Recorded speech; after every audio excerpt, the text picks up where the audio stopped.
e eu vou já dar início ao encontro de hoje. É até curioso falar de Bienal, porque esse ano tem Bienal de São Paulo, né? Vai ter essa concomitância de ter quase 2 anos seguidos, porque, enfim, houve o atraso da pandemia, né?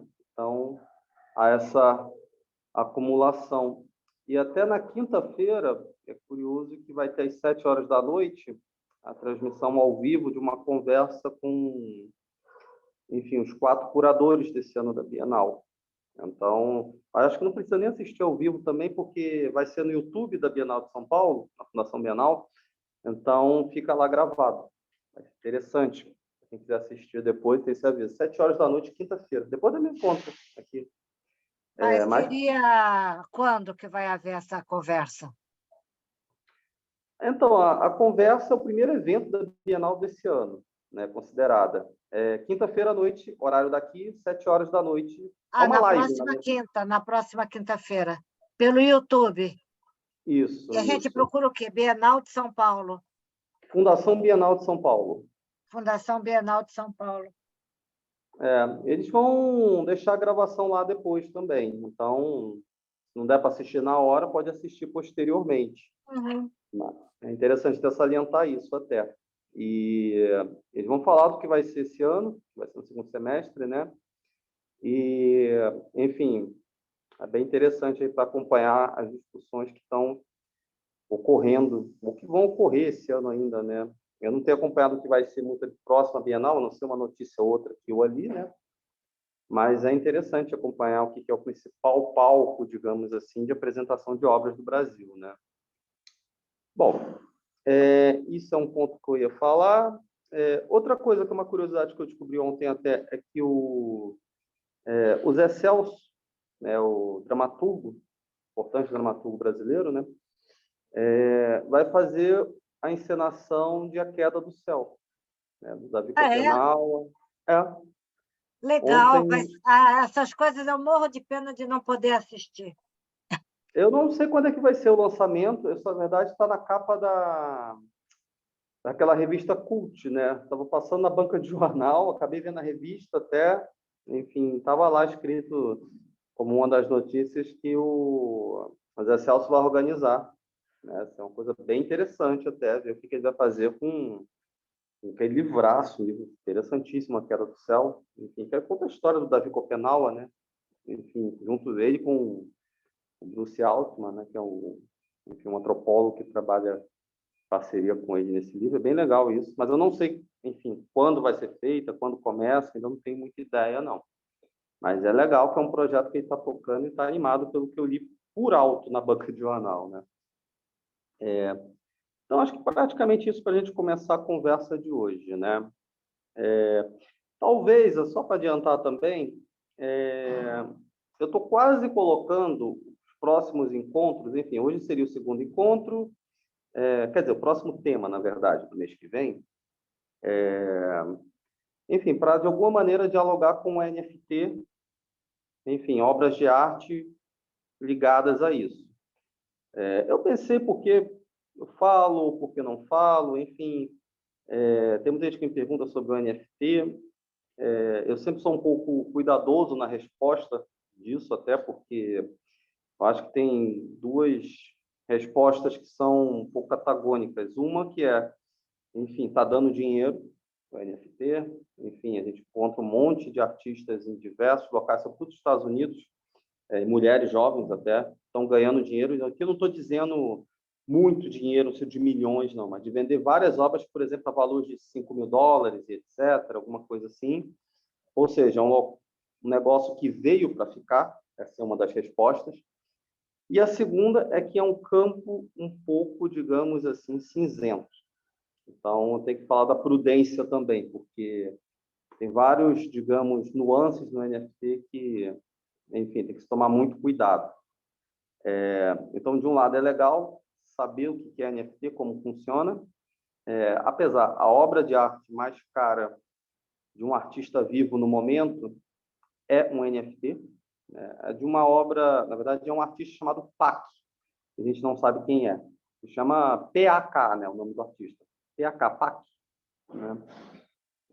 Aproximadamente 90 milhões de dólares. Uau! Não tem nem ideia de quanto é isso. 90 milhões? Deve Exatamente. encher várias casas de dinheiro, deve ser no mínimo. E a gente não sabe quem ele é, isso é curiosíssimo. É um É artista melhor desse. ficar anônimo do que senão todo mundo vai comprar tudo na mão, pedir dinheiro. É. Não, esse artista, ele até está fazendo uma parceria bem curiosa com aquele diretor do Wikileaks, que ficou preso digamos assim, ilhado na embaixada do Equador, na Inglaterra, o Julian Assange. Ah, Eles estão fazendo uma parceria para fazer alguns projetos, enfim, isso aí está nas últimas semanas, mas ninguém sabe quem é o PAC, né? E é meio estranha a forma de venda também, você vende, enfim, são vários, é como se você vendesse partículas da obra, né? Então tem milhares de pessoas que compraram a obra, né? Isso é bem curioso, o NFT possibilita esse tipo de venda, né? É claro, antes já podia comprar, enfim, comercializar obras em forma partilhada, né? Tem obras que são de 3 ou 4 museus no mundo, se a gente pensar, né? mas agora eu não entendi. Obra partilhada, essa mesma obra vai ser colocada ora no museu, ora no outro, ora no outro? Ou eles vão dividir a obra? Se a gente pensar no ponto de vista de um museu físico, né? É isso mesmo. Eles dividem a administração da obra, enfim, fica um tempo em cada museu, em cada espaço, ou se for emprestar para alguma exposição, tem que ter tipo uma anuência de todos eles também, né? Apesar, tá até São Paulo vai ter agora, sexta-feira, a inauguração da exposição do Paul Gauguin, lá no MASP. Está dando uma polêmica enorme essa exposição, né? Por quê? Porque tem se ressaltado um lado crítico, pelo menos na divulgação, né? Que vai ser uma exposição que vai abordar o lado, enfim, um pouco machista do Paul Gauguin. Não só machista, mas também colonialista também, por causa daquela, enfim, sobretudo das abordagens que foram feitas quando ele vai para o Tahiti, né? Por exemplo, ele se relaciona com menores, tem algumas coisas ali que vão ser abordadas nessa exposição. Na verdade, não se sabe muito bem se vão abordar e como vão abordar isso, mas está no hype, né, na divulgação, né, na polêmica inicial, que estão levando enfim, um certo marketing, de certa maneira, da exposição. Inaugura sexta-feira, que é dia 28, não me lembro se é exatamente sexta, 28, mas é dia 28, 28. sexta-feira. Exatamente. Isso não é só o MASP que está fazendo, já tem umas 3 ou 4 exposições do Gauguin pelo mundo que têm levantado esses aspectos, enfim, as questões dele sobre machismo, sobre a questão colonial, enfim, ele é um francês, né, que acaba indo para o Tahiti e acaba, digamos, tendo algumas formas, digamos, complicadas, em certa medida, com os nativos. Mas a gente não sabe muito bem se vai ocorrer isso na exposição de São Paulo, né? Isso aí a gente não sabe, mas, enfim, pelo menos as discussões que estão pintando antes da inauguração, ontem saiu uma matéria enorme na Folha sobre isso, até chamando de cancelamento de Paul Gauguin. Achei até curioso o título. Depois eu posso colocar no grupo lá, que eu esqueci de colocar, na verdade, porque Mas foi um dia bem pensa bem, corrido. eu acho isso um absurdo. Uma coisa é a vida de um artista e a época em que ele vivia, os preconceitos que ele tinha, a maneira como ele vivia. Você pode abordar essas questões, porque são inerentes ao ser humano. Agora, cancelar a obra de um artista porque ele tinha essas características, eu acho que é um pouco de exagero. Isso tem sido levantado agora Enfim, desde semana passada, que começou a divulgação da exposição, tem se levantado, cancela ou não cancela? Cancelar no sentido de taxar a obra de algo praticamente, enfim, com certos cunhos, né? Não é cancelar de fechar a exposição, não, que eu estou falando, mas cancelamento como se fosse um cancelamento que a gente usa muito na internet agora, que é tipo, inviabilize, né? É, Torne nesse sentido. porque isso vira uma patrulha ideológica da pior qualidade. Tudo É, aquilo que estiver fora do que a grande maioria acha que está certo, você vai ser cancelado. Então, a exatamente. qualidade do trabalho, aquilo que a pessoa fez e se esforçou, não tem valor nenhum. É, É a mesma então, coisa que você dizer que o Heidegger não pode ser estudado porque, num determinado momento da vida dele, ele se filiou ao Partido Nazista. Aí, algum tempo depois, ele viu a asneira que fez, pediu demissão da universidade e foi para a Floresta Negra passar o resto da vida em exílio. Ele vai ter que ser julgado o resto da vida, a obra dele perde o valor porque ele foi nazista por um período. esses debates, o MASP parece que está querendo enfrentar, né? Eu acho que eles tem uma questão aí do marketing também, né? Que eu acho que essa questão do cancelamento ou não cancelamento ajuda muito a viralizar a exposição hoje em dia. Então, acho que Sim, eles todo estão. mundo vai querer ir ver para ver o que ele tem de tão terrível assim, né? É, exatamente. E quebra um pouco talvez o circuitinho tradicional do debate da arte ganha a internet como um todo, né? Então acho que tem um pouco disso aí. E sexta-feira, enfim, pelo menos no final de semana deve aparecer algumas análises mais críticas de quem foi, né? Eu sei que são 40 obras que estão lá do Paul Gauguin, duas são do acervo do próprio Mastro. Interessante citar isso, né? A gente pensa que os acervos brasileiros às vezes não têm grandes obras. A gente está vendo aí que tem um Gauguin, um autorretrato, e o outro eu não sei, mas um é um autorretrato que estava até em uma exposição do Rio há um tempo atrás até. E, e é interessante, né? A gente ver o que vai sair disso aí. Agora, é uma exposição bem, enfim, está sendo bem, como eu posso dizer, está atraindo os olhares, né? Por diversos motivos, nem que seja por polêmicas, mas estão atraindo para, digamos assim, mostrar um pouquinho isso aí, né? Bom, acho que a gente pode começar hoje, já deu alguns mínimos recados, alguns avisos, né? E a gente pode já caminhar. Vamos lá. Bom, deixa eu aqui modificar para cá. Tem até um lado curioso. Eu estou acompanhando mais ou menos a Bienal, né, aqui, quer dizer, a história da Bienal. Semana retrasada, né, semana passada não teve nenhum encontro. Eu falei da primeira Bienal, que ocorre em 51, né, sobretudo com uma espécie de mecenato, né, esse Titilo Matarazzo, né, e depois, enfim, fica entre idas e vindas.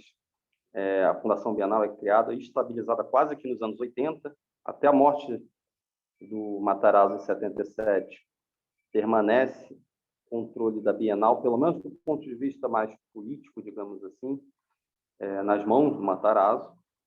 Depois fica indo, vindo, enfim, tem uma certa desestabilização ali nesse período entre, né?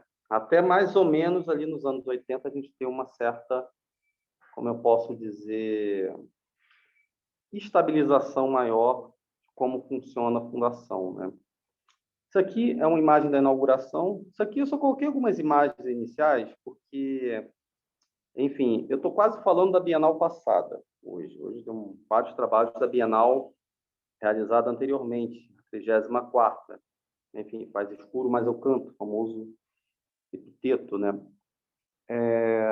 Mas, enfim, eu coloquei algumas aqui meio que já para fazer um link com o último encontro. Eu sei que eu estou quebrando a cronologia, como falar da primeira, da segunda, e depois saltar praticamente para uma atual.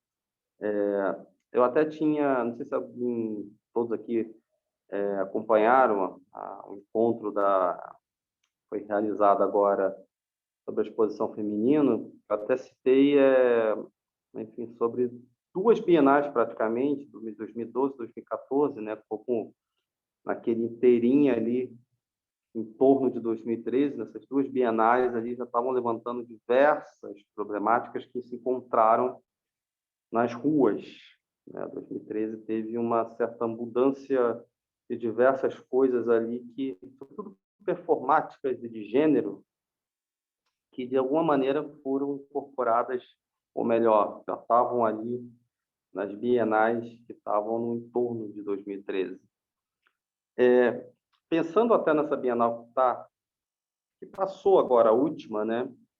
É interessante destacar como ela foi uma Bienal bem seguindo uma linha de pensamento descolonial, né? Que é talvez a grande moda, moda aspas, né? Mas que está sendo bem lido, essa ideia de pensamento descolonial, né? São vários autores que não são somente presos nas últimas décadas, mas que chegaram com força aqui no Brasil, sobretudo com traduções, etc., agora, que parece que se materializa com mais força, não só no Brasil, mas em diversos outros locais, enfim, a partir de agora. Ano passado, a Documenta, por exemplo, ela foi realizada por um coletivo, enfim, da Indonésia, ou seja, com essa perspectiva também, que a gente chama às vezes de pós-colonial, descolonial ou decolonial também, né? Tem esse termo agora que eu acho que até é o mais forte, decolonial, que é uma perspectiva de, enfim, pensar como é possível reverter, ou melhor, criar pensamentos, sensibilidades e outras formas de arte, digamos, fora do circuito, digamos, histórico eurocêntrico, né? Que até hoje permeia muita coisa, né? Mas deixa eu só avançar. Isso aqui são fotos que são um pouco até mais para serem mostradas, né? Isso aqui já é a inauguração da segunda Bienal, em 53, né? Isso aqui é como a gente vê o público ali já presente para acessar. Isso aqui ainda não é o pavilhão que a gente conhece hoje da Bienal, lá no Ibirapuera. Parênteses, na verdade, era outro pavilhão que tem no Ibirapuera, mas não é o tão grande, aclamado que tem hoje em dia. Esse aqui também é uma imagem da inauguração da segunda Bienal, né? É uma Bienal até bem interessante, porque tem uma atratividade praticamente triplicando o número de visitantes que teve na primeira em 51. Né? Também a Bienal que tem nomes como Picasso, também. A gente sempre fala dessa, enfim, desse fato de quando chega a Guernica. Né? Isso aqui já é 61. A inauguração aqui já do pavilhão que hoje é a Bienal. Isso aqui é uma foto bem interessante. Poxa, Né? quanta gente, hein? Não, tem até mais uma de campo aberto. Né? É muita gente que vai atraindo. É uma espécie de evento, né? Eu não me certifiquei em todas, mas praticamente todas, pelo menos cuidado, tiveram visitação aberta e gratuita. Isso é interessante. Não sei se todas são várias edições, então pode ter escapado uma aqui ou ali, né? Mas a maioria, eu diria, foi aberta ao grande público. Então, isso sempre facilita a visitação, né? Mas até onde eu sei, pelo menos a maioria, ou pelo menos até, enfim, colocava diversos dias gratuitos, alguma coisa assim. Então, teve uma certa acessibilidade bem ampla para quem estava naquela cidade ou, enfim, se deslocou por São Paulo no momento de alguma Bienal, né? Isso aqui são as inaugurações, né? Olha, Guernica.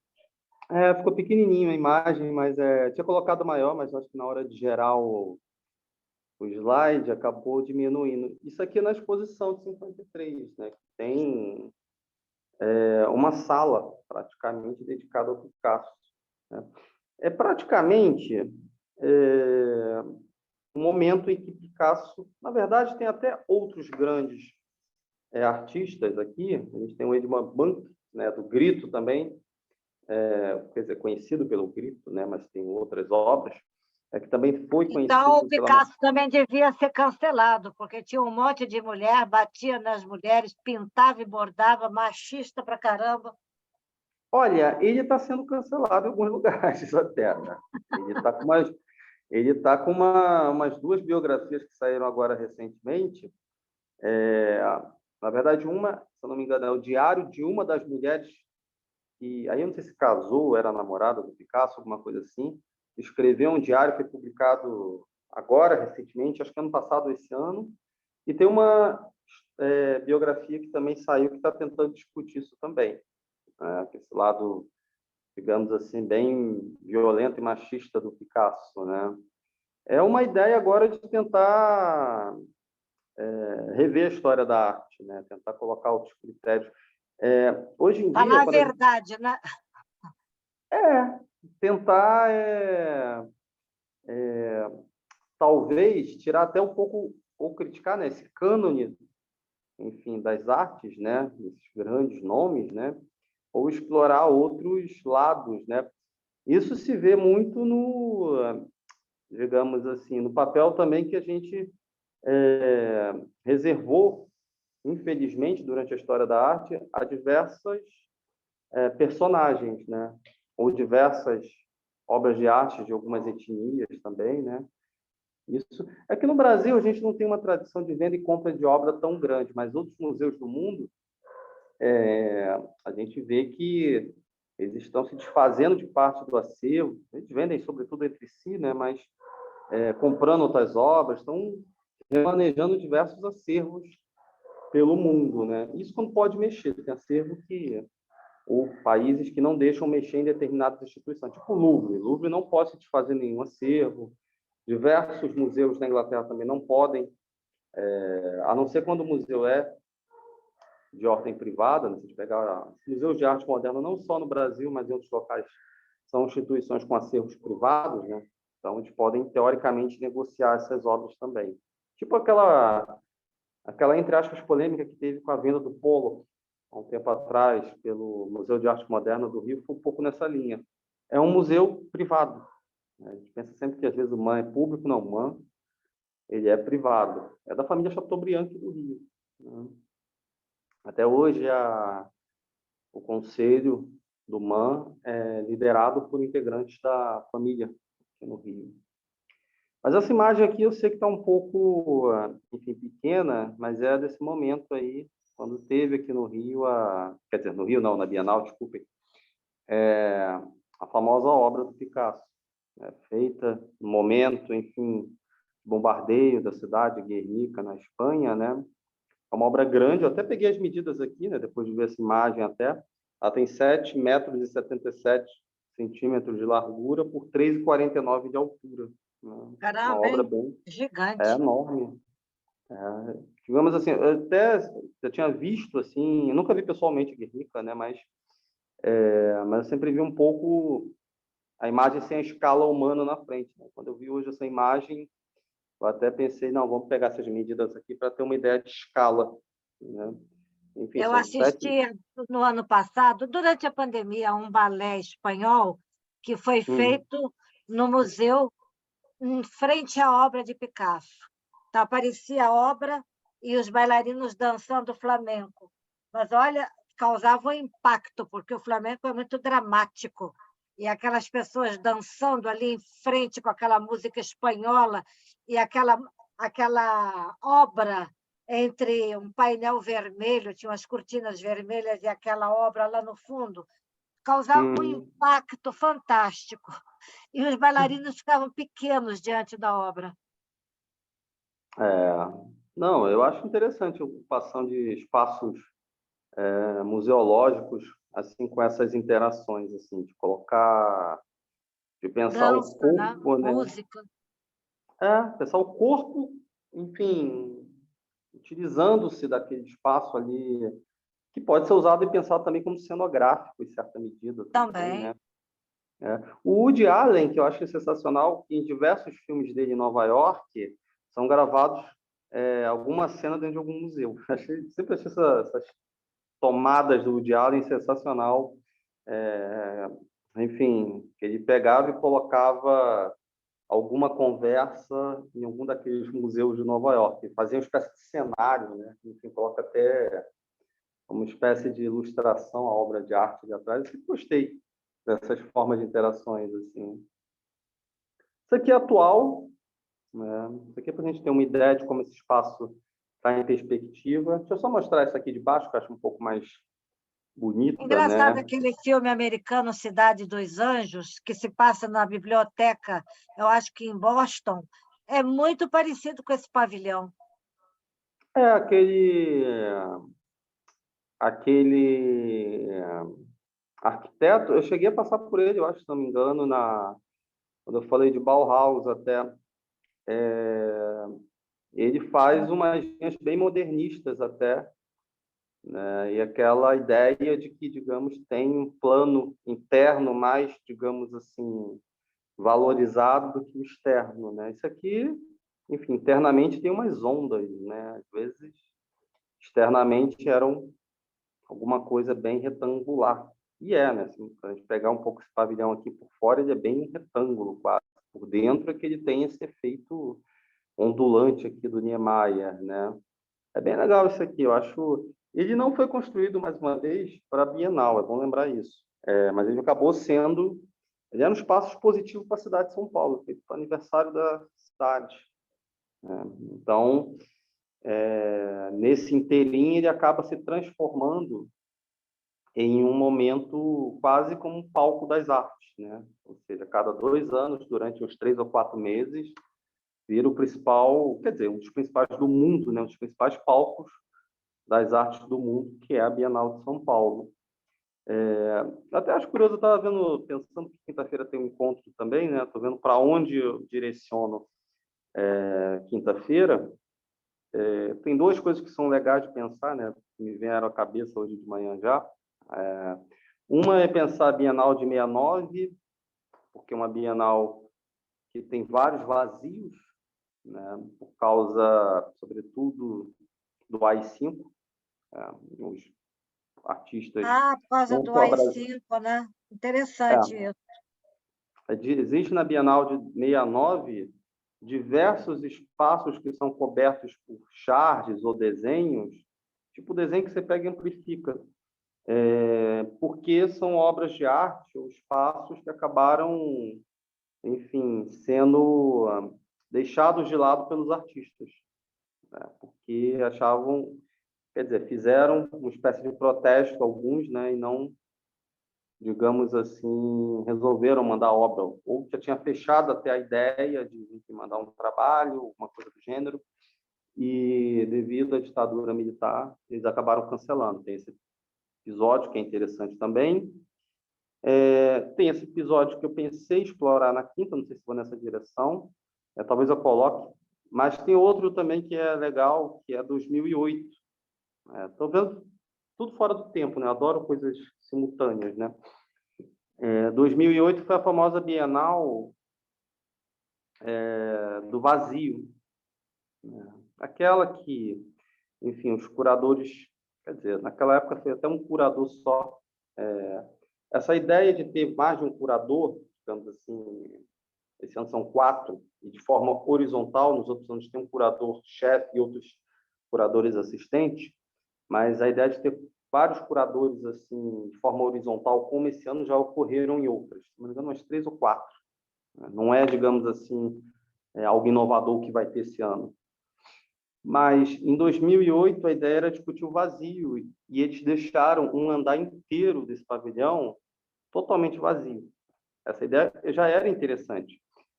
Mas o que ocorreu é aquilo, que, enfim, vocês podem até ver rapidinho, quem quiser depois, tem várias notícias, vários pichadores, enfim, várias pessoas que trabalham com esse tipo de arte, né, invadiram e picharam, né? Ficou uma coisa assim, e até hoje eu quero saber se aquilo foi meio que planejado ou quem planejou, até porque em 2008 não foi só a Bienal que teve, digamos assim, esse acontecimento, foram 3 ou 4. Teve a formatura de uma turma de arte de São Paulo que ocorreu isso, teve uma galeria que ocorreu isso em São Paulo também, então foi uma prática que ocorreu pelo menos umas 4, 5 vezes que eu conheço em São Paulo.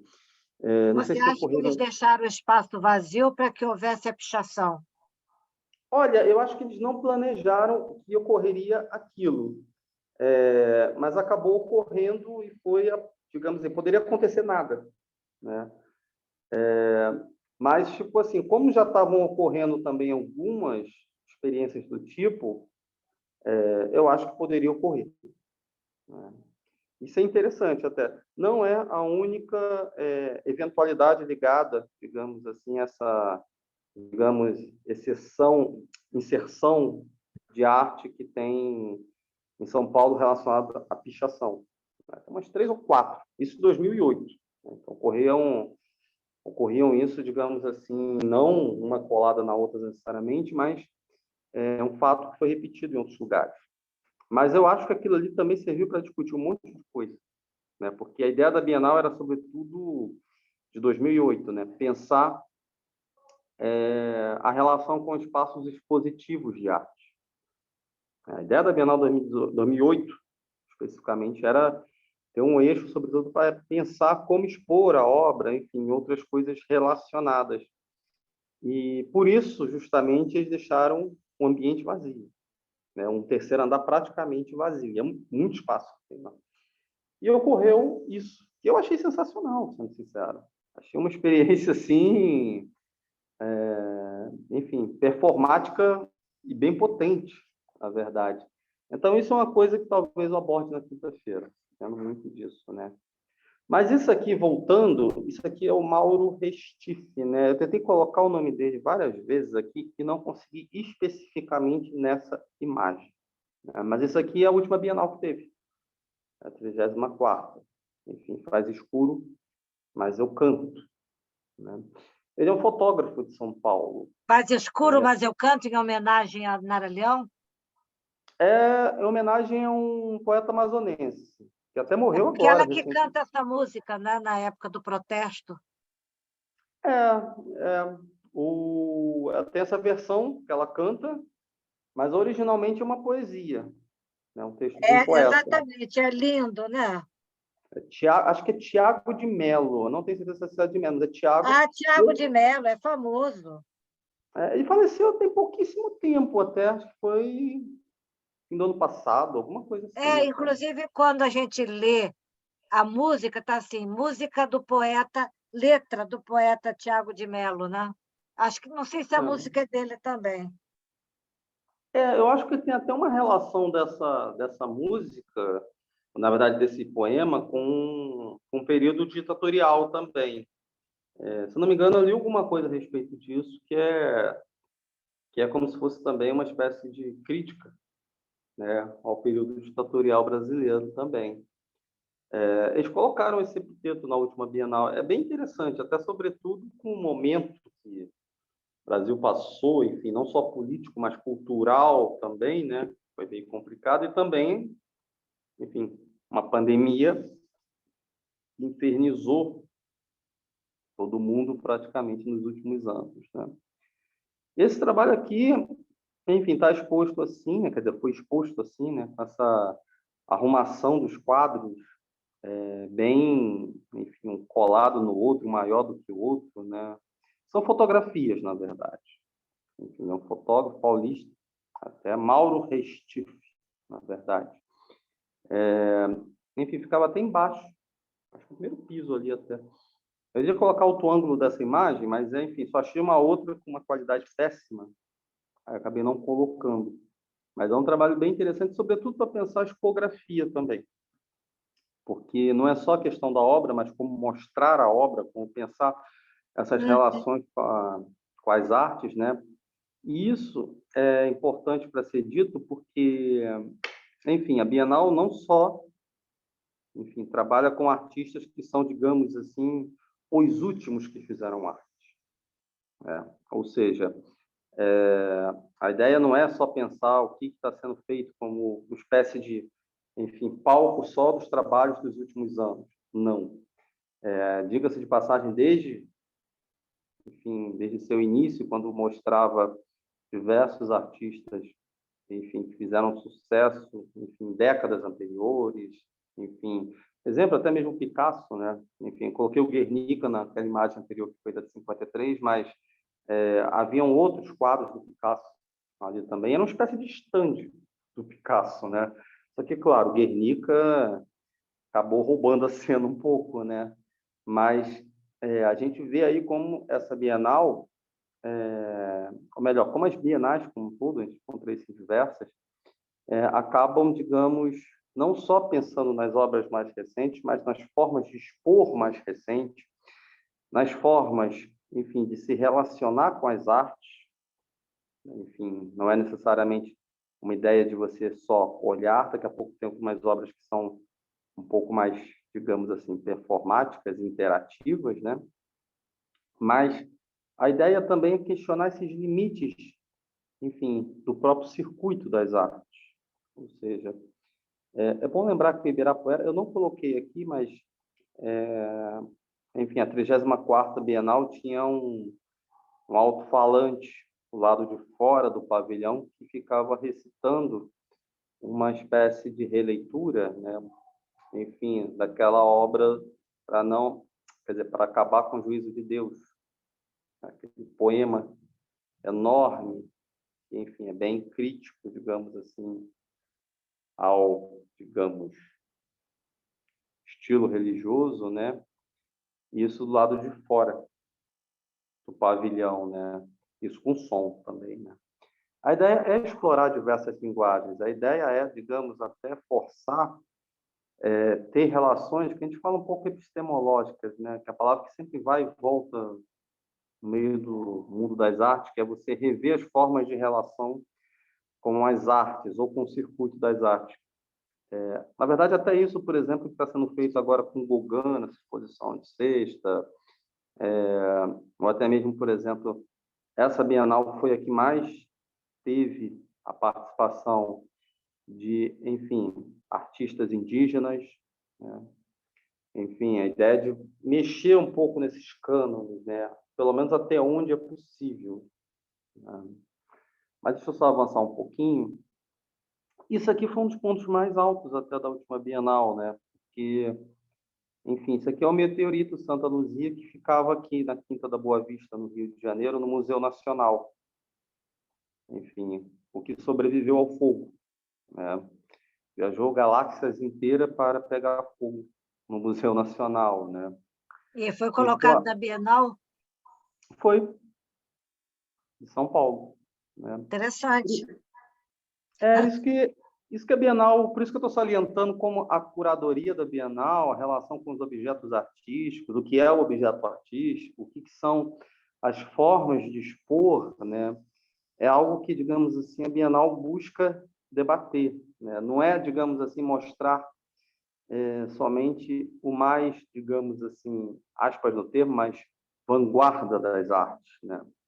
Para mostrar como pode-se, digamos, pensar outros Mas objetos. qual foi a justificativa para colocar um meteorito na Bienal? Não é uma obra humana. Então, é uma crítica, sobretudo, enfim, um pouco ao objeto de arte, porque lá no fundo, tá vendo essas questões na parede? É outro artista.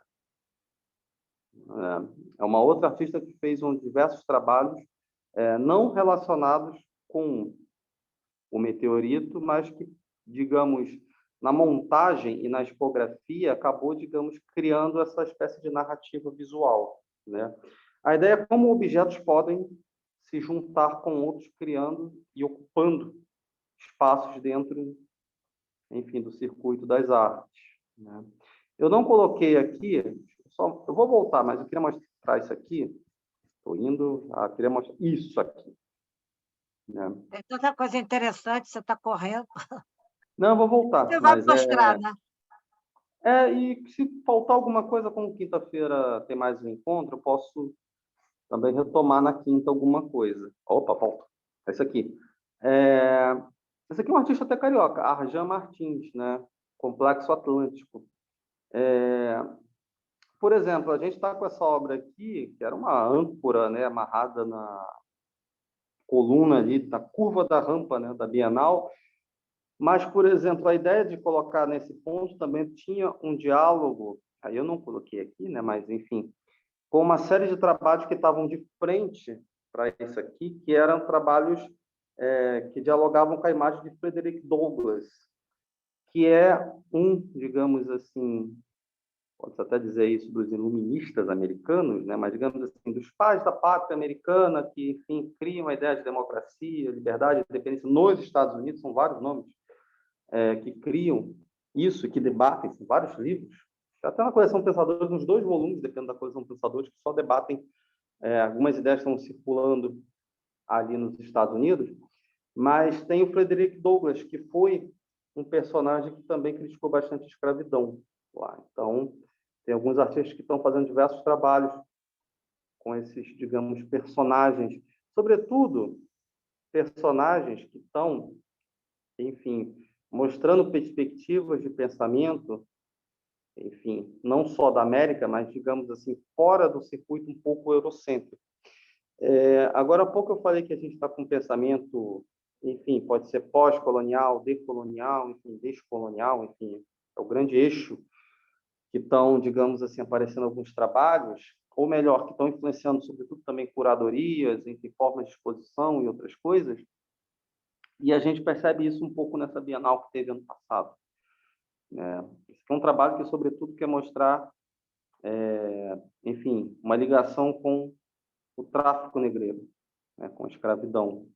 Esse cara é carioca, até o Arjan Martins. Na verdade, ele trabalha no Rio, não tenho certeza se ele é carioca de nascimento, mas ele está aqui no Rio há bastante tempo, né? E é uma crítica, sobretudo, isso aqui, o papel da escravidão. Pelo menos essa é a ideia dele, né? De tentar falar um pouco que esse complexo atlântico, que, sobretudo, enfim, envolve, historicamente, Portugal, enfim, as feitorias na África, costa brasileira, e até mesmo, enfim, com outras ligações mais longas, podendo chegar até a Índia e outras colônias lá na Ásia de Portugal. A ideia era, digamos assim, mostrar isso. Isso aqui é uma âncora verdadeira, só para avisar, né? Uma âncora de barco mesmo, que ele quis colocar ali. E é um objeto que, enfim, a gente pode pensar que não é, digamos, aspas, arte, como a gente pensa, mas que pode também se tornar objeto de arte dentro de uma Bienal, né? Aqui é claro que a Bienal, ela também tem aquela relação, né, de pensar o que é objeto de arte, às vezes só porque está em uma Bienal ou dentro de um museu, né? Isso é até o curioso que estou querendo trazer, por isso a Bienal de 2008, né? Porque existe ainda um pouco daquela visão de que o museu é que cria a obra de arte, ou seja, pelo fato de estar lá dentro, já se torna uma obra de arte automaticamente, né?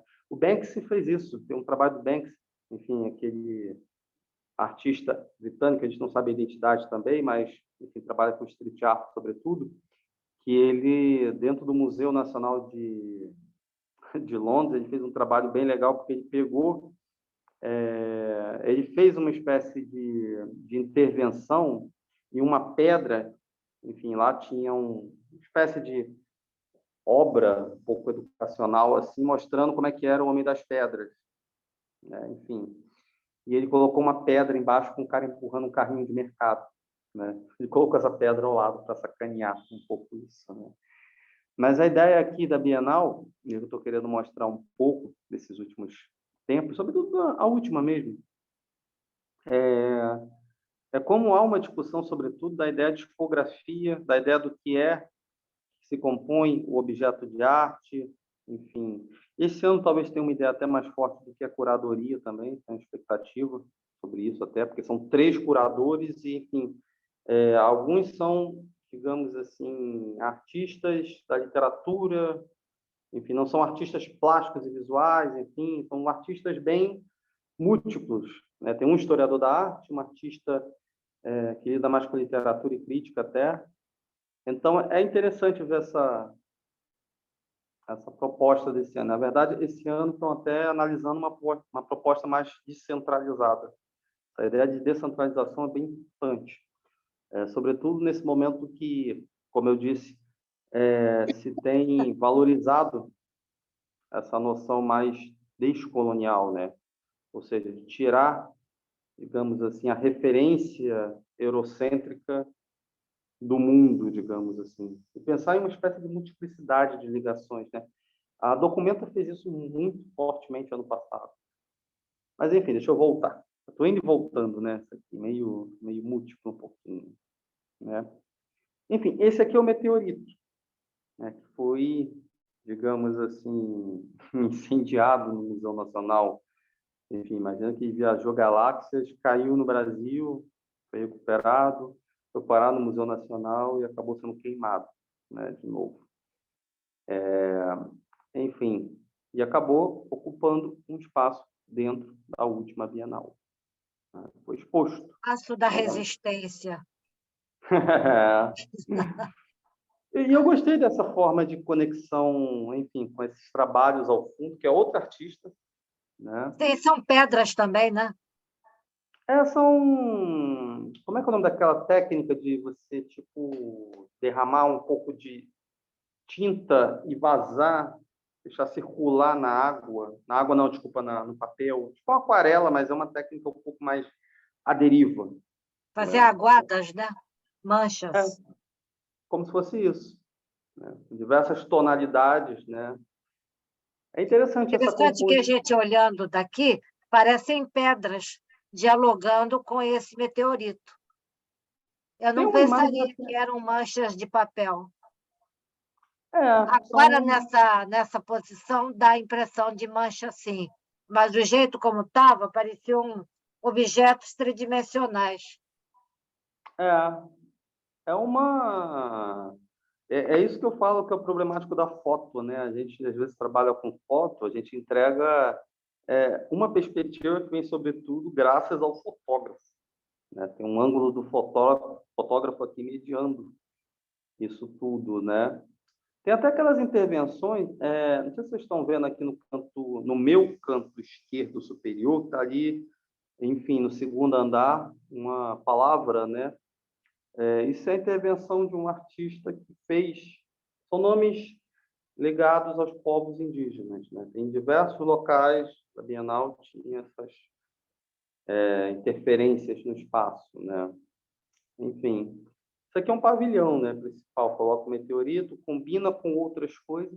A gente sempre fala, tem até aquele texto do Atlas Minimozini, de Joe Huberman, que eu acho sensacional, porque ele vai analisar, sobretudo, a ideia, enfim, que é uma forma de exposição de imagens, né, mas de como o Atlas é uma forma, digamos assim, de mostrar e organizar o visual, né? Enfim, Atlas, é claro, aquele personagem lá da mitologia, mas ao mesmo tempo, se a gente pensar Atlas, hoje em dia, é um espaço de representação do mundo, né? Enfim, Atlas do mundo mesmo, estou falando aqueles desenhos sobre o planeta, né?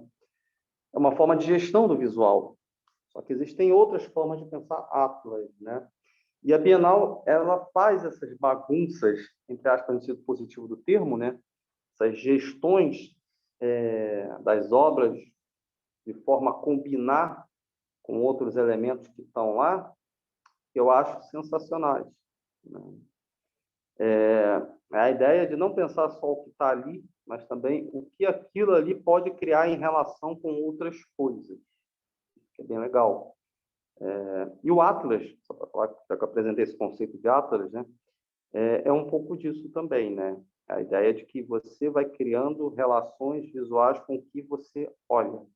Por exemplo, se você colocar um quadro em cima do outro, enfim, saturado, né? Uma parede cheia de quadros, tipo isso aqui. Por isso que tem essa gestão visual que eu acho interessante da Bienal.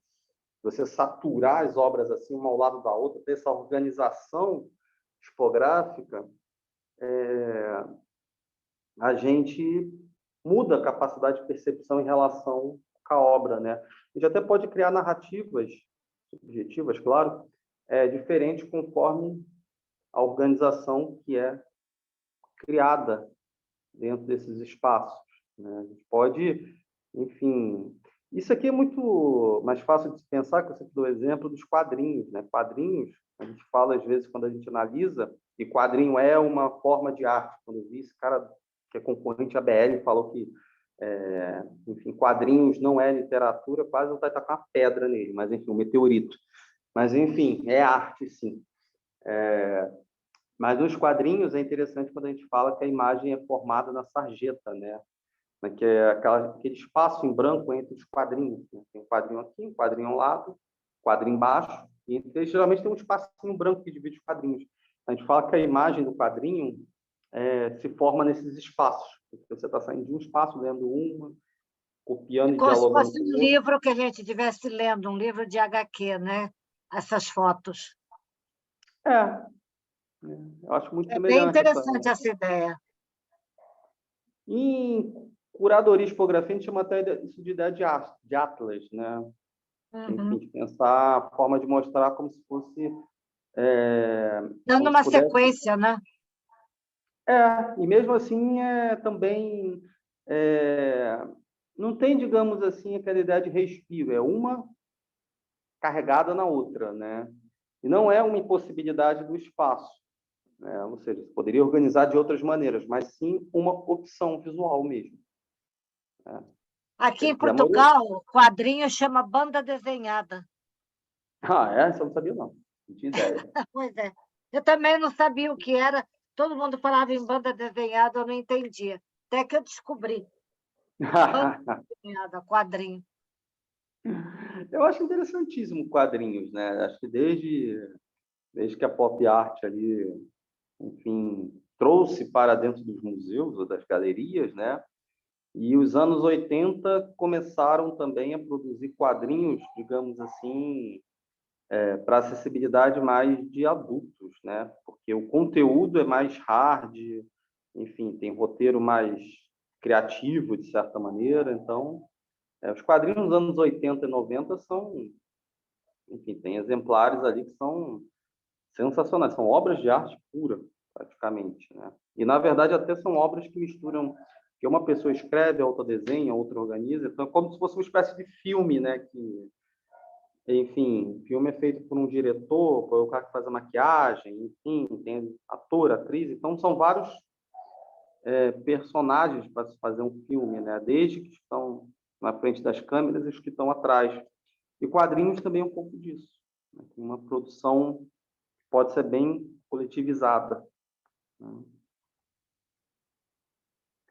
Isso aqui é uma artista peruana, né? Insurgências Botânicas, né? Acho que só coloquei essa imagem dela, né? Enfim, porque tem outro ângulo disso aqui que ficou bem legal também, mas vocês podem pegar o nome aqui, Insurgências Botânicas, e pesquisar também. Plantas mesmo naturais?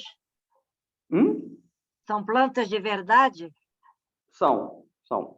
É, Isso Ela aqui fez todo um sistema de bambu para hidratar as plantas, elas crescerem ali, né? é mais ou menos isso. Tem uma relação com a água, isso aqui. Esses canos aqui tem uma relação com a água e tem uma relação também um pouco histórica. Eu acho que esteticamente é bonito até, né? Muito bonito essa arrumação instalativa. Eu não coloquei aqui por outra coisa, que é ao lado dessa, enfim, ao lado dessa organização aqui toda, na verdade, deixa eu só contar a história dessa obra aqui. A Ximena, ela é uma artista peruana, né? Lembre que agora há pouco eu falei dessa questão decolonial ou pós-colonial, enfim, tem vários nomes que a gente pode dizer. O decolonial é mais popzinho agora. A ideia de você mostrar a arte, enfim, de outros locais do mundo, né? E o maneiro da Bienal que faz a gente conhecer um monte de artista que está aqui ao lado, na América, que às vezes a gente não conhece. Mas, enfim, essa artista aqui, ela encontrou um livro, na verdade, um capítulo de um livro de 1621, que dizia, enfim, que uma determinada planta que tinha no Peru e que era a base para uma civilização pré-inca. É bom lembrar, os incas foram aqui na América do Sul, né? Pegaram ali Peru, Chile, Equador, né? Os povos, talvez, nativos mais conhecidos da América, né? Enfim, até mais que os brasileiros, até a gente conhece mais Inca, Maia e Azteca do que, às vezes, os povos aqui do Brasil.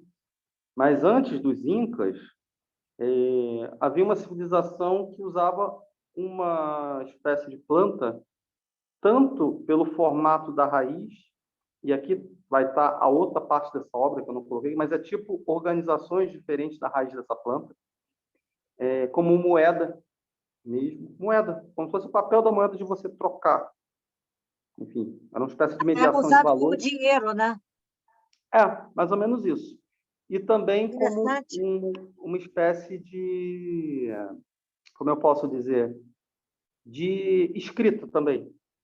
é muito legal, porque enfim, esse povo indígena que ela pesquisa, né, também fez uma espécie de linguagem, não só do ponto de vista de dinheiro, mas de escrita, baseada nessa planta, né, que foi combatida, de certa maneira, com a colonização por causa de questões religiosas.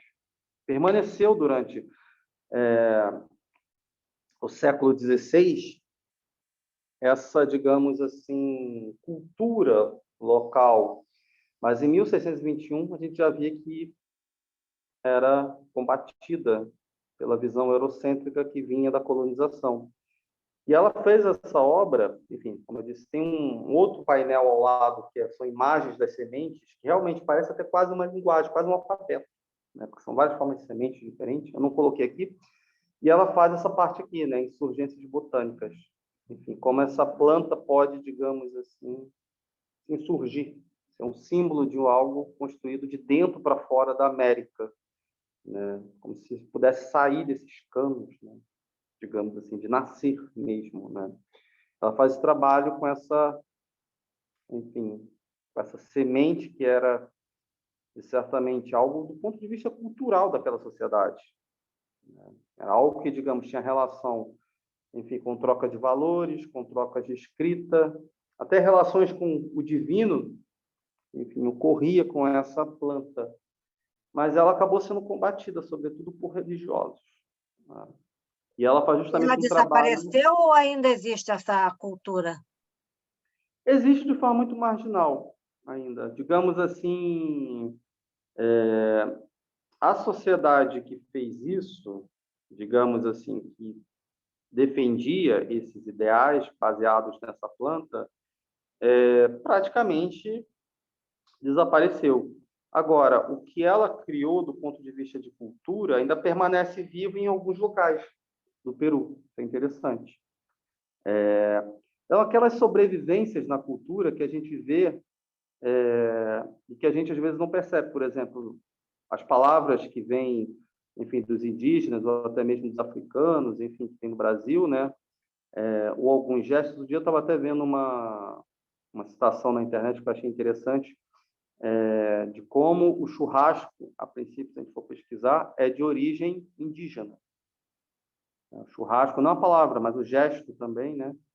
É algo que vem dos indígenas. E que, enfim, Churrasco? acabou com... churrasco, no sul, sobretudo, né? A ideia Interessante. vem dos indígenas, né? Enfim, que acabou sendo incorporado, enfim, pelo sul, né? E que, de certa maneira, manteve vivo esse gesto. Claro, infelizmente, quase que acabando com o povo anterior que fez, né? Então, existem essas sobrevivências, né, que estão por aí na cultura, nas artes. Aqui até, não sei se o pessoal chegou a assistir aqueles cursos que eu dava, sei lá, 1 ano, 2 anos atrás aqui, quando eu falava do Didier Huberman, né, que ele fala toda hora de sobrevivência nas artes, né? Enfim, quando as artes elas vão, digamos assim,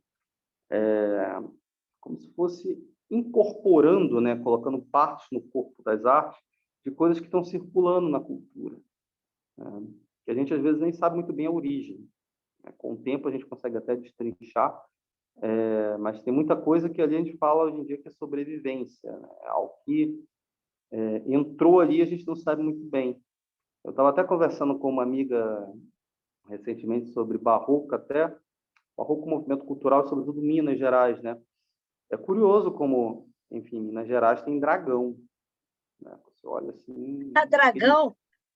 tem dragão lá, tem. Você acha em 2 ou 3 igrejas dentro daquela, enfim, todas aquelas características barrocas bem fortes, dragão, né? Enfim, desenho de dragão, né? E a principal teoria para explicar isso é que, como Portugal tinha um trânsito, enfim, cultural enorme, enfim, era um império de sol a sol, né? Enfim, praticamente, colônia no Brasil, colônia na África, colônia lá no outro lado do mundo, em parte da China, Goa, né? E na Índia também, provavelmente teve algum trânsito cultural de alguma coisa ou alguém que veio para Ouro Preto e acabou colocando lá. Enfim, provavelmente foi isso. É a principal explicação que se tem para entender por que tem dragão dentro do barroco. Enfim, o barroco é bem antropofágico, se a gente pensar também, né? Na verdade, acho que é até mais antropofágico do que a antropofagia em si, que é um movimento ali dos 22, mas que já estava na cultura como um todo. Só faltava um título para a gente, digamos assim, enfim, dar uma espécie de comunicação um pouco maior, né? Mas é curioso pensar esses trânsitos da cultura que estão por aí circulando, né? E que estão vivos até hoje, né? Por isso que eu gostei muito do trabalho dessa artista aqui. Enfim, ela estava na Bienal, trouxe esse trabalho aí. Não é só isso aqui, como eu disse, tem um painel ao lado que mostra diferentes desenhos do que é essa semente dessa planta aqui, né? Mas aqui o fato dessa planta germinar é como se fosse uma espécie de insurgência, né? Porque ela foi, entre aspas, combatida pelo processo colonizador, porque ela tinha vários significados culturais dentro, enfim, do que hoje chamamos de Peru, né? Enfim, é claro que naquele momento era outro território, outra palavra, enfim, para definir aquilo, mas a gente tinha uma sociedade que, digamos assim, baseava seu sistema cultural em cima de alguma coisa e essa alguma coisa passou a ser combatida pelo olhar eurocêntrico. O que ela está fazendo? Ela está colocando como essa planta pode nascer de novo, pode, enfim, se insurgir, né? Isso aqui não é... Por isso que eu estou hoje falando muito de pensamento pós-colonial ou decolonial, enfim. Eu não me acostumo com o decolonial. Quando eu lia sobre pós-colonial, eu lia sobre, com esse nome, né? Pós-colonial, que é algo que vem desde os anos 60 também. Acho que ganha O umas... decolonial aí é uma negação, né? Porque o D sempre é uma negação. Seria a negação do colonial, né? É. Tem gente que usa descolonial, né? Tem gente que usa pós-colonial. Eu uso muito pós-colonial, porque quando eu li uma série de autores ali, era esse, digamos assim, regime de palavras que a gente usava. E agora a gente tem usado decolonial. Se vocês colocarem no Google, é decolonial a maioria das citações. Mas é praticamente a mesma coisa que pós-colonial, enfim. Mas qual é a forma correta de escrever? É decolonial ou descolonial? Então, o novo rótulo é decolonial, né? Não tem uma forma Mas ficou correta, mas estranho, né? eu acho que é uma forma de, como está voltando com muita força isso agora, a gente está vendo um monte de exemplo aqui na Bienal, isso estava na Bienal passada, e tem vários autores vindo até da África, que estão circulando no Brasil, no mundo. Eu acho que está um pouco nessa trilha de tentar, enfim, compactar novas discussões nessa linha, nesse decolonial. Porque se a gente pegar cinema dos anos 60, sobretudo com a, enfim, descolonização ali da África, né? A África está tendo a independência nos anos 60, né? Enfim, diversos países ali. Ali já tem um embrião muito forte do que é esse pensamento descolonial, né? Ou pós-colonial, que vem depois. Pós-colonial veio, enfim, porque nasceu a ideia de pós-modernidade do pensamento da filosofia e nas artes.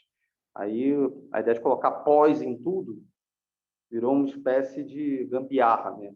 De colocar pós, pós, pós. Eu não sou tão fã de pós, não, porque fica... para dizer que algo é pós é porque tinha algo anterior, né? Então, eu não gosto muito desse pós-modernismo, né? Mas eu fui... Era tipo um gênero que abarcava uma série de autores, artistas, etc. Mas se a gente pegar nos 60, 70, no Brasil, Adriana Varejão, nos anos 90, trabalhava bastante com isso, isso nos anos 90, com aquela ideia do neobarroco, já nos anos 70, em diversos locais da América Latina, enfim, Cuba, em outros locais na Argentina, Chile. Enfim, a gente já tem essa ideia de, enfim, pegar alguma coisa, enfim, se insurgir contra ela. É um pouco até existencialista no sentido de que o que importa não é o que, enfim, fizeram com a gente, mas o que a gente vai fazer com o que fizeram com a gente, né? Então, essa ideia, digamos, de a gente, enfim, de certa maneira, antropofagizar, né? No Brasil, a gente tem essa essa possibilidade exploratória de colocar na antropofagia também, como movimento cultural, né? Que nasce em 22, mas só ganha capilaridade mesmo nos anos 60. Né? Ou muito fechado, aqui e ali. Né? A antropofagia ela explode mais, enfim, nos anos 60, como um todo. Enfim, da Tropicália, enfim, vários movimentos no Brasil que, enfim, bebem daquilo ali. Mas até hoje está voltando essa ideia de pensamento, enfim, de mostrar do que é feito, enfim, a América, as colônias, que compõem isso, né? E que é possível mostrar, enfim, pegando a linguagem que recebemos, né? Não é um pensamento, digamos assim, que vai, digamos, acabar com a influência, ou tenta distanciar, no sentido de eliminar a influência europeia nesses locais, mas, sobretudo, valorizar outras existências que se combinam com essa influência europeia também. Por isso que a gente vê muito isso agora. Quando eu estava naquele encontro lá do feminino, foi até curioso, que eu mostrei um coletivo, mulheres criadoras, né, lá da Bolívia, né, que é bem interessante também, né? E está aqui ao lado. Né? Às vezes a gente não olha para o lado do Brasil, olhar para a América Latina, entender o que a gente tem de comum com esse povo, né, com esses povos, na verdade, né, plural. E eu acho que a Bienal está aí mostrando isso. Né? A Bienal ela vai, enfim, trazer essas coisas que estão aí sendo feitas, enfim, pelo menos naquele caso das mulheres criadoras, que eu acho que é um exemplo bem interessante. Quem não souber, depois eu posso mandar. Apesar, vai ter a gravação, tem a gravação daquele dia que depois vai para o YouTube em algum lugar, mas depois eu posso mandar também esse coletivo, né, o nome. Mas tem bastante coisa sendo feita aqui na América que às vezes a gente não conhece, né? Enfim, estão usando arte para criar novas formas de viver, né? Essa aqui, o nome está aqui embaixo, né? Porque é Regina Silveira, né? Essa aqui é da Bienal também. Enfim, paisagem. São, acho que a Parece que foto o vidro está seguinte, quebrado. O vidro está quebrado? Não. tá, Tá? como se fosse com um buraco no meio, Pois é, né? parece buraco de bala, né? É para brincar com isso mesmo, né? Eu acho que essa ideia da transparência não é uma ideia, enfim, nova, é uma ideia que está, apesar do trabalho ser bem contemporâneo, o trabalho tem poucos anos até, mas a ideia da transparência é algo que está desde os anos 70 sendo estudado de forma efusiva nas artes, né? Enfim, a transparência deixa atravessar o que atravessa. Não só, se a gente pensar o que é o fosco, essa ideia de, enfim, do vidro que às vezes segura um pouco e deixa passar outras coisas, enfim, tipo vidro, alguns vidros que não são totalmente transparentes, né? Enfim, vidro, já tem uma janela aqui que eu não sei o nome do vidro que eu queria citar, mas enfim, mas quando bate o sol, ele consegue diminuir o raio de luz, né? Então, passa um pouco de luz, mas retém outra, né? Então, essa ideia da transparência é algo que tem sendo debatido, sobretudo nos anos 60, 70, enfim. A ideia não só da transparência, mas de cores que deixam a luz passar, outras não, tipo branco deixa a luz passar, outras cores deixam parcialmente, enfim. Tem uma certa forma de exploração que é bem interessante. Só que aqui ela coloca esse nome de paisagem. É bem interessante isso aqui, né? E diversos artistas dos anos 60 que fazem labirintos com isso. Tem até um, estou tentando lembrar, mas tem um que faz uma instalação enorme, que estava lá em Iotim. Não lembro por nada o nome. Acho que a gente teve uma montagem aqui, teve até no Rio, né? Se eu lembrar, até o final eu falo, senão eu jogo no grupo. Mas ele fazia um labirinto, digamos, com essas paredes transparentes. Teve até na Cinelândia a montagem disso. Acho que hoje em dia estava em Iotim. O Ed Iotim está me emprestando e rodando em outros lugares, alguma coisa assim. Mas, enfim, isso aqui é a paisagem dela. É uma paisagem que é interessante, porque esse tipo de obra questiona o que você pode ver e o que você não vê, né? Isso em um labirinto é até interessante, porque o labirinto, quando é todo transparente, você vê além da parede à sua frente. Então, às vezes desorienta mais do que orienta. Tem uma obra que é um labirinto, que eu estou tentando lembrar, que teve até aqui na Finlândia, que é de um artista importante, até americano. Enfim, tomara que eu lembre até daqui a pouco, senão eu coloco o nome lá no grupo da foto. Mas e é sobretudo uma experiência para estar lá também, né? Estou mostrando fotografia. Eu mostro fotografia, às vezes dá um... Tá cheio de tiros, parece que tem uns tiros. São os buracos até. E esses Mas é buracos de bala. Parece buraco Olha, de bala, pedra que jogaram. é uma ideia, não, originalmente não foi feito com bala, né? Mas passa um pouco dessa memória que a gente tem com balas, né? E, sobretudo, atrapalham a visão, né? Como se fosse um ponto que rachasse o vidro. Na verdade, é até curioso que o projétil, isso aqui é como se fossem obstáculos, né? É um labirinto, na verdade. É um labirinto. Quando a gente está falando do século XX, nas artes, século XIX, século XX, pelo menos, arte moderna e contemporânea, é enfrentado ali, sobretudo, o que é a relação com o visível. Como a gente consegue ver as coisas, como a gente pode mexer com mecanismos que permitem a gente ver algumas coisas, ou até mesmo desver, dependendo do trabalho.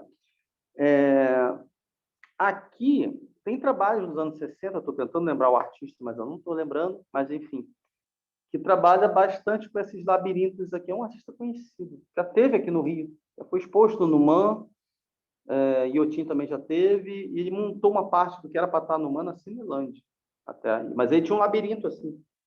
Só que andar nesse labirinto é estranho, porque eu estou narrando aqui, mas teria que andar por lá, porque você vê o que está fora e o que está dentro, mas, enfim, você não vê detalhadamente que caminhos tomar, porque você está vendo não só um vidro, você está vendo um vidro dentro de outro, e dentro de outro, e dentro de outro. Então, o que você acha que não tem vidro, quando você caminha até lá, você descobre um vidro. É um pouco estranho essa relação aqui, porque você pensa que vê tudo, mas não vê. Porque o vidro que está à sua frente, ele consegue reter um pouco da luz e não deixa você ver o vidro que está no outro lado. Então, você tem uma visão que não é tão segura, na verdade. Mas, claro, que aqui ela coloca esse, digamos, atravessamento aqui, né? Esse projétil que acaba abrindo fissuras, né, nessas paredes. Às vezes, só para fazer um parênteses à parte, o problema não é que a gente veja pouco, é que a gente às vezes vê demais. Isso é um problema até dos anos 60 para cá. A gente tem essa noção de que a gente precisa... Eu estava até pensando nisso hoje, porque eu estava vendo uma reportagem sobre as câmeras lá do dia 8 de janeiro na Brasília, né? Enfim, o dia da invasão do Congresso, Planalto, aquela coisa toda, né? Aí hoje teve um colunista que falou que as imagens vão poder, digamos assim, diminuir as inverdades. Isso é um colunista do UOL. E é curioso que, como nessas obras aqui, o problema é que a gente vê demais, né? Tipo, é um labirinto de vidro. Só que o estranho é que não facilita a gente sair dele. Às vezes pode Ver confundir com demais é demais. quase como se fosse não ver nada. Você consegue ter até um pouco, talvez, de impressão maior de localização, né? Porque a luz atravessa tudo, né? Quer dizer, ela vai perdendo um pouco da intensidade à medida que vai passando. Todo vidro e toda transparência, ela retém alguma coisa de luz, né? Alguns retêm mais, outros menos. Por isso que a gente discute muito, uma discussão até de 1500, isso, do fosco, né? O vidro, praticamente, né? O vidro, a luz que atravessa ali, ela pode passar, vai dar no espelho também, né? Do espelho, espelhamento, da imagem ir e voltar, enfim, o Barroco vai usar isso para pintar aqueles quadros lá do Caravaggio, enfim, que faz o princípio enfim, quase que o proto mecanismo da câmera fotográfica, né? Como é que faz para registrar isso? Vai, tipo, cristalizar aquela imagem em algum lugar, fixá-la, né? Se a gente pegar essas obras aqui, enfim, tem até a curiosidade a mais de estar sendo montada no local, enfim, que tem parede de vidro também, né? Por causa da arquitetura modernista. Ela tem esse lado também. Enfim, não basta somente, enfim, se a obra com muito vidro, mas também ainda está em uma espécie de local que as paredes são vidros, entendeu? São janelas de cima a baixo. E tem essa questão aqui desse atravessamento, né, que é forçado, tem uma certa violência em quebrar o vidro, né? Ou seja, uma ideia de você... Aqui dá para ver mais ou menos o que são esses furos, né? Dá para ver que são furos mais cilíndricos, são furos feitos propositalmente, né? Enfim, se forçou a atravessar, né? É até curioso que ao fazer um buraco no vidro, você pode olhar até por esse buraco, você vê um pouco menos distorcido do outro lado, mas ao mesmo tempo, enfim, dá uma espécie de atrapalhamento novo, né, com essas rachaduras e fissuras que são criadas no vidro, né? É aquela coisa, passa uma coisa, mas fica outra. Por isso que eu estou tocando a campainha do meu vizinho. Quando a gente trabalha com vidro, transparência e outros métodos do gênero, isso até um pouco quem trabalha com água tem muito isso também, né? Porque a água, à medida que você vai descendo, ela vai refletindo menos a luz. Então, ela vai distorcendo, vai perdendo, vai retendo a luz, né? Mas o vidro também tem essa propriedade. Claro, varia de vidro para vidro. É por isso que eu estou falando do fosco, né? Que é uma ideia que foi bem discutida ali pelos anos. Enfim, lá pelo século XV, XVI, havia debates sobre isso.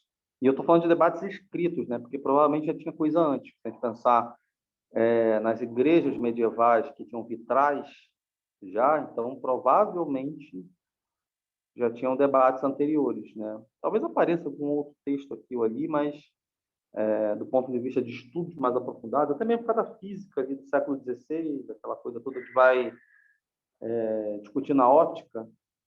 Para essa parte, a ótica começa ali no século XV, XVI, a ótica como espécie de ciência, mas ela só vai se estabilizar praticamente no século XX. Então, ela fica indo e vindo de uma forma bem, bem interessante até. E quem estabilizou um pouco ela foi o Albert Einstein, quando ele descobre o fóton, que é a partícula de luz, né? Mas isso aqui é interessante para a gente ter uma ideia. Enfim, que é um labirinto, às vezes, olhar, dependendo do ângulo, cria reflexo.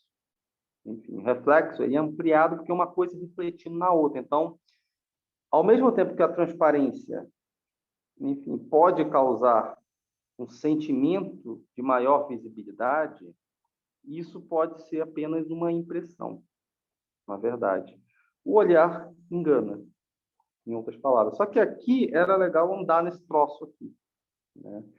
Eu acho que dá para ver que é um labirinto, né? Um pouco, se olhar para o chão, né, a gente vê que é um labirinto. Só que é um labirinto que todas as paredes têm um furo. Você olha como se você olhasse... É uma espécie de casa dos espelhos, né? Isso aqui não é bem espelhos. Então, enfim. Também são teias de aranha, não parece? Mais de perto parece teias de aranha. Sim. Só falta a aranha no meio. Sim. São E a ideia de obstáculos, teia de né? aranha é uma ideia de labirinto, você está preso na teia, né? Tem essa possibilidade de leitura também, né? E aqui é cada parede, né? Enfim, cada lado que você olha vai ter como se diz, um furo desse, né? Em todos os lados, né? Você pode até olhar pelo furo, isso que é legal, essa ideia de que, ao mesmo tempo, é algo que pode te ajudar, mas pode te atrapalhar também, né? Ou que te ajuda te atrapalha, né? Em alguma perspectiva também, né? É interessante por isso, né? Porque é um jogo de perspectivas. Às vezes, o que você olha por um lado, você não consegue ver por outro, ou vice-versa, né? Eu tenho um amigo que fala, de vez em quando, que não é vice-versa, é vice-triversa, quadriversa, sei lá, infinita-versa. Adoro essas brincadeiras até. E aí é o perspectivismo sendo ampliado a, digamos assim, a uma luta com a linguagem para representar, né? Enfim, vice-versa, triversa, sei lá. Enfim, e é quase a linguagem, é triversar, colocar três versos, sei lá, uma coisa, e poeticamente falando, de invenção. Eu acho interessantíssima essa obra, na verdade. E é também, claro, tem essa leitura brasileira, sobretudo pela violência que a gente tem, né? Enfim, de pensar como balas mesmo, com projéteis que são usados sobretudo para ferir, né? É verdade. Isso aqui enfim, provavelmente talvez em outra cultura não lê-se dessa maneira, né? Enfim, a obra De quem é pode ser essa obra, hein? Regina, está aqui embaixo o nome. Paisagem, ela coloca Regina Silveira. Não tinha visto. Ela porque Tão tá pequenininho, pequenininho. né? Aqui na hora que eu vou colocando as coisas, às vezes na edição final joga Mas para ela é cá, joga para lá. brasileira? Essa obra é bem recente também. Eu estava vendo a data dela, tem uns 4 anos. Ela é paulista, ela é professora lá de São Paulo. É Ah, uma tá ótima. bom. Eu fiz o meu último trabalho sobre ela. Ela trabalha Legal. também com sombras. Ela é muito boa. Eu gosto muito do trabalho dela. Isso aqui ela se inspira em diversos trabalhos nos anos 60, ali, 60, 70, tem vários trabalhos com transparência. Antes Aliás, disso, eu tem. acho que ela nasceu no Sul. Ela mora em São Paulo, mas eu acho que ela é do Sul. E eu não admito que eu não sei a origem dela, não, nação mesmo. Tem alguns trabalhos em Iotim, se eu não me engano, que dialogam bem com isso aqui, até. Esse trabalho aqui eu acho sensacional porque, enfim, é claro que eu estou mostrando mais uma vez a fotografia, mas isso aqui dentro dá uma sensação. Enfim, você começa a ver que teus olhos não são tão seguros quanto a gente pensa que é, É né? verdade, né? Ah, isso aí é É, moleza. Vou sair desse labirinto, estou vendo tudo, né? Não vê nada. é aquele negócio, às vezes o excesso de luz também é capaz de cegar, né? É Então, verdade. não é só ausência, mas o excesso, né? É até aquela anedota que o Didi Oberman brinca, né, com um dos mitos enfim, da Nadia O'Malley, que é o surgimento de Vênus, né, uma das possibilidades de surgimento de.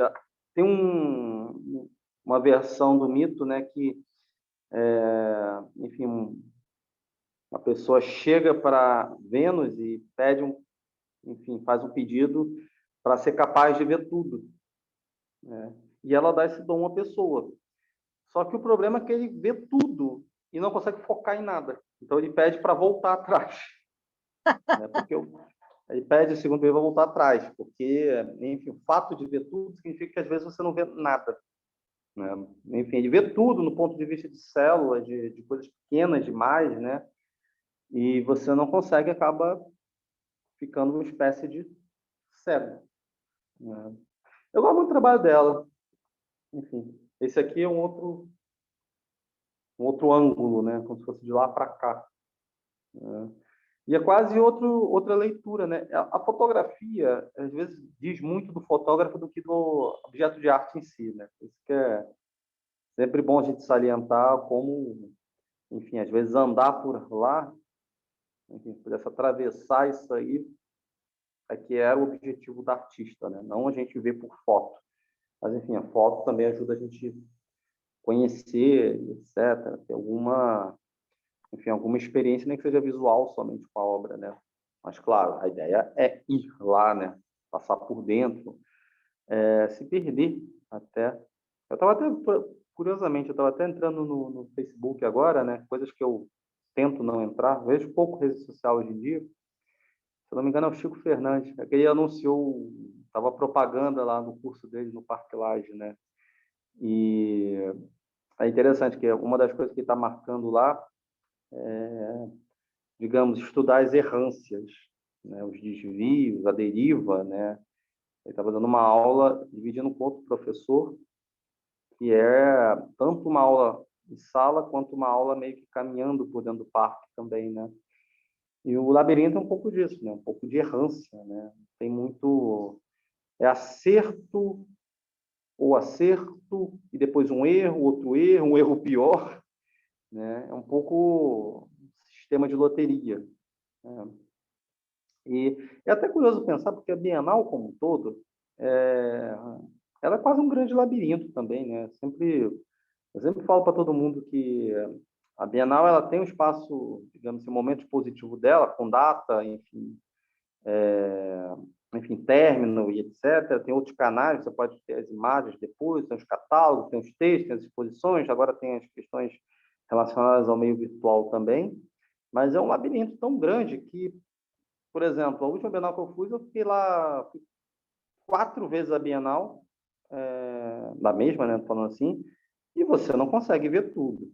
E mesmo assim, se você pegar, vou tentar a aventura de ver tudo numa tarde, você vê uma obra com mais cuidado, você vê com outra com menos, então acaba sendo uma loteria para a gente, às vezes, apreender o que é a Bienal, né? É como se mostrasse um monte de coisa de diversos ângulos, diversas perspectivas, pode ser escrita, texto, expositivo e outras coisas, uma bagunça no sentido positivo do termo, um grande labirinto, que não precisa ser só dispositivo, pode ser de textos e outros canais, né? E que tenta, digamos assim, passar alguma coisa, nem que seja um desfio, né? Às vezes não precisa nem mostrar o caminho, é desvio mesmo, né? Eu até disse na enfim, na seminário lá do feminino, até que eu gosto muito daquela tese de doutorado da Milena Costa, que eu citei lá, porque ela fala de diversas obras da Bienal, de uma Bienal específica, sobretudo, que eu estava lá, enfim, que eu tinha ido, e, enfim, eu não vi alguma daquelas obras, né?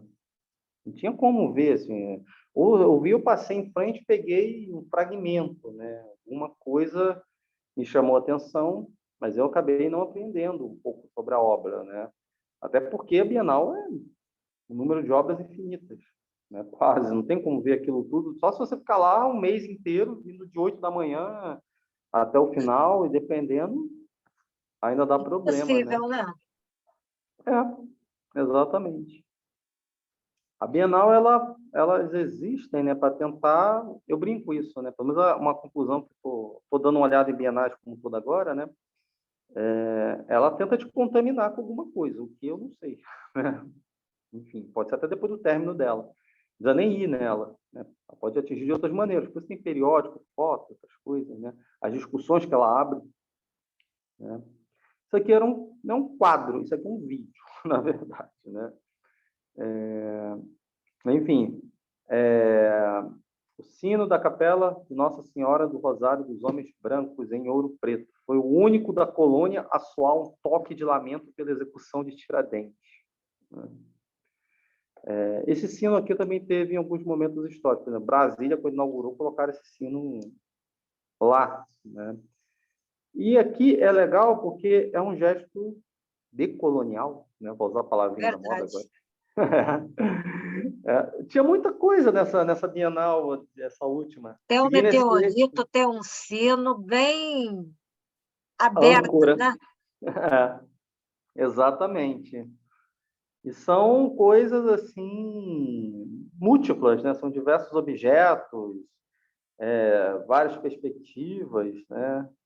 É uma coisa bem legal assim de ver. E esse sino aqui até lembrei também, enfim, foi feriado Tiradentes, sexta-feira, né? Então, esse sino também teve inauguração de Brasília, também teve outros eventos assim meio, enfim, institucionais brasileiros, né, que esse sino estava também, né? Mas imagina isso também, enfim, na época da morte de Tiradentes, lá atrás, né? Enfim, é um gesto de rebelião, né, de insurgência. Agora há pouco eu passei pelas insurgências botânicas, né, lá da Ximena. Isso aqui também é uma insurgência. Enfim, dentro, claro, de um projeto colonial. Enfim, é bom lembrar, Tiradentes queria, claro, tem críticas que devem ser feitas aquele projeto dele de romper Minas dentro da coroa, né? Mas quiser manter a escravidão, né? Mas ele queria, enfim, insurgir contra a colônia não, a metrópole naquele momento, né? Imagina esse gesto, né? Enfim, no meio enfim, foi preso um monte, enfim, vou usar até a palavra que foi usado na época, né? Enfim, os inconfidentes, hoje a gente fala conjuração. Mas foram presos vários inconfidentes, alguns morreram, enfim, Alguns foram jogados, enfim, ostracizados para os mais variados lugares do mundo. Alguns foram para a Amazônia, se não me engano. Alguns foram para lugares no interior da África, né? E no meio disso tudo tem um gesto, né? Enfim, de rebeldia, que é tocar esse sino. Achei sensacional isso. Assim, é um gesto, Olha que entre a aspas. igreja sempre foi subordinada ao governo imperial ou ao governo dos reis, né? Mas tomar uma atitude assim de independência, né? De fazer um lamento pela morte de um homem, se É opor. um gesto de rebeldia dentro do coração, quer dizer, dentro em um órgão, né, que é ligado à repressão, de certa maneira, né? A igreja, nesse momento, como se fosse uma perna, né, uma boa parte do sistema colonial, né, um braço, né, disso. E você usar... É quase uma sabotagem, isso que é legal, na verdade. Como se... Hoje é comum a gente usar a palavra sabotagem no sentido até de hackeamento, ou seja, não tem como a gente estar fora de alguma coisa, a gente sempre está dentro de alguma coisa. Está todo mundo dentro do capitalismo, não tem como estar fora. Adoro esse exemplo até. Mas, enfim, já que estamos dentro, a gente pode pensar mecanismos de pensar ou inventar o fora, né? Então, como se fosse uma espécie de sabotagem isso aqui, né? Isso aqui é uma obra, é porque Pimpan, né, Playground do Roger Bernard, você recebia um fone e esse fone tinha várias instruções. Ó, você pode deitar, você pode levantar uma perna, você deve fazer outra coisa nesse espaço. A galera aqui todas, a imagem não dá para ver muito bem, mas algumas acho que aqui perto dá, tem um fone azul nos ouvidos, né? E existem várias, enfim, sugestões de coisas para você fazer, né? Só que não são coisas únicas. Algumas são, por exemplo, mexe um pé, depois... Mas, tipo assim, os comandos, entre aspas, comandos, né, as instruções, variam aleatoriamente. Então, enquanto uma pessoa para mexer um pé, a outra mexe outra coisa, depois mexe outra, enfim. É uma espécie de dança em que cada um dá os passos individualmente. Enfim, todo mundo brinca ali, playground, né? Por outras formas, né? Isso aqui também segue a linha de pensar interações com o público por outros caminhos, né? Não é mais só quadro. A questão expositiva pode ser feita no momento. Por exemplo, essa foto aqui foi tirada em um momento que todos estão deitados. É uma Poderiam, nessa hora, performance, não é não? pode ser encarado como uma performance coletiva, no caso. Coletiva. Tá? Tipo,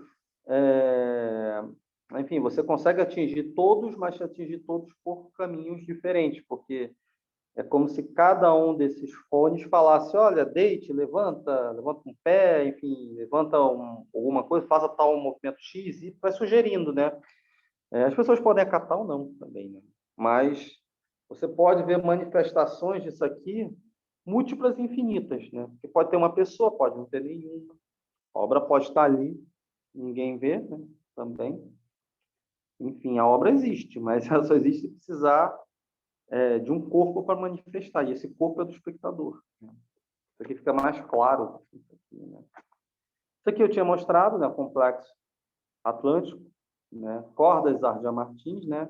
Enfim, isso aqui está de frente, enfim, por isso que eu falei, o espaço tenta, nem tudo é planejado, né? Mas tenta ter algumas conversas, às vezes, com a obra ao lado, com alguma questão arquitetônica do espaço, enfim, é como se tivessem possibilidades relacionais, né? Algumas calculadas, enfim, a curadoria pode ter pensado nisso na montagem, e algumas que surgem naquele momento.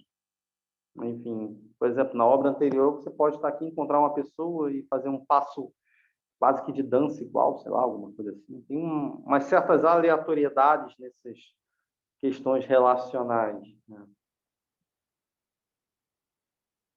Isso aqui é do Jaiber, né? Enfim, o Jaiber Que lindo esse aí. A é Jaide Esbel. Ah, aquele índio, né, que se suicidou, indígena. ele mesmo. A gente não Às pode vezes, mais falar Índia, indígena. enfim, isso aí ficava lá de fora da Bienal, né? As duas Esse é serpentes.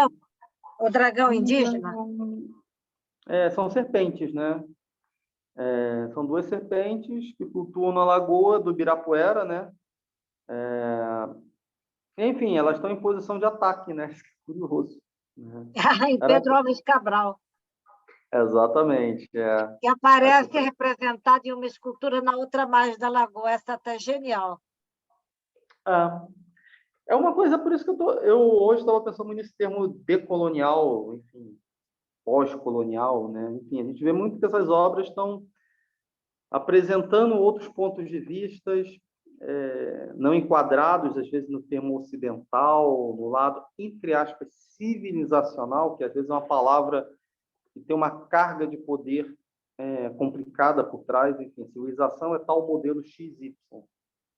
Então, a gente acaba, às vezes, colocando outras formas de existência, sobretudo indígenas ou outros povos também, totalmente, digamos assim, fora do mapa, né? É como se fosse uma defesa isso aqui, né? Interessante pensar nessa, enfim, nessa obra como se fosse uma espécie de defesa, né? Tem um certo... muito... Eu estava reparando isso... Eu lembrei disso, na verdade, naquele momento daquela mesa sobre o feminino, né? Porque naquela mesa ali, aquela fala minha foi sobretudo por causa da tese da Milena, que eu estava lendo já há uns dias, né? E ela, enfim, faz uma tese baseado no circuito que ela fez na Bienal, de 2012 e 14. E eu circulei por aquelas bienais e, enfim, eu não vi o que ela viu, isso que é legal. Assim, né? E eu acabei lembrando, assim, dessa palavra descolonial, decolonial, né? Por exemplo, está aí inundando os debates agora, né? E acabei pensando nessa questão da Bienal mais contemporânea, na última, mesmo, como esse eixo estava tão forte lá, né? E essa foi a última imagem de hoje, né? Na quinta-feira eu estou pretendendo, enfim, trilhar, tem dois caminhos, né? Ou 2008, né? Aquela Bienal do Vazio, né? Que é uma possibilidade, ou também pensar alguma coisa ali relacionado também até mesmo ao vazio feito em 69, né? Um vazio também, porque alguns artistas optaram por não participar da Bienal por causa da ditadura, né? Então, a ideia é pensar um pouquinho desse vazio até. E não é à toa que ali nos anos... Eu não me lembro a data certinho, mas é porque Vazio Pleno, da Lígia Clark, é um conceito que está em diversos locais, mas tem um texto específico que ela faz, um texto curtinho até. Mas é um conceito que está em vários locais dela. Mas a ideia do vazio nos anos 60, 70 também está bem forte, né? E justamente em 2008 tem uma Bienal que, enfim, é até curioso pensar o John Cage, né? Que tem aquela obra dele lá, sempre confundo se é 4 minutos e 33 ou 3 e 44, enfim, alguma coisa assim, sempre inverto. Mas é aquela obra que a orquestra vai, não toca nada, fica silêncio, né? Enfim, Aham. e a partir daquele silêncio a gente acaba escutando o que está no entorno, né? Enfim, como se não fosse só a orquestra que fizesse os sons, né? E eu acho que tem um pouco daquilo que pode ser pensado em 2008 na Bienal, que é, enfim, deixaram o espaço vazio e ele foi ocupado. É bem interessante até. Mas é isso, pessoal. Alguma pergunta, alguma colocação? Enfim. E aí eu acho que a gente pode fechar por aqui, né? Então, Podemos. pode fechar por aqui e retomamos quinta-feira, né? Para não ficar Sim, também muito pesado. quinta-feira no horário normal, né? Isso, isso. Que Vai é ser... 5 horas aí, aqui 6, 7, 8, 9 horas. E quinta-feira Tá tem bom. aquilo que eu disse, quem quiser, procurem lá, Fundação Bienal, São Paulo, vai ter... Mas não precisa ver na quinta, que vai ficar o vídeo na internet, né? Então, vai ter os 4 curadores da Bienal. É o primeiro evento. Ah, oficial. pois é, o primeiro evento. Eu anotei aqui para poder ver. Ou É. pelo menos procurar. Eu vou jogar no grupo depois, isso Tá. também. Aí fica até para todo mundo depois dar uma olhada.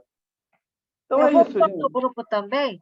Uma colega do outro grupo que eu faço, da Lia, colocou uma inteligência artificial produzindo a sua obra. O sonho de uma inteligência artificial não é produzindo, o sonho. Mas o sonho dela, ela produz muitas obras. Então, é uma tela gigante e a IA sonhando, e aí as ondas vêm assim, levantam ondas e vai criando formas. É genial. Eu vou botar no nosso grupo para vocês verem. Coloca lá, coloca lá. Vou botar até agora, já vou colocar agora. Que eu São... recebi.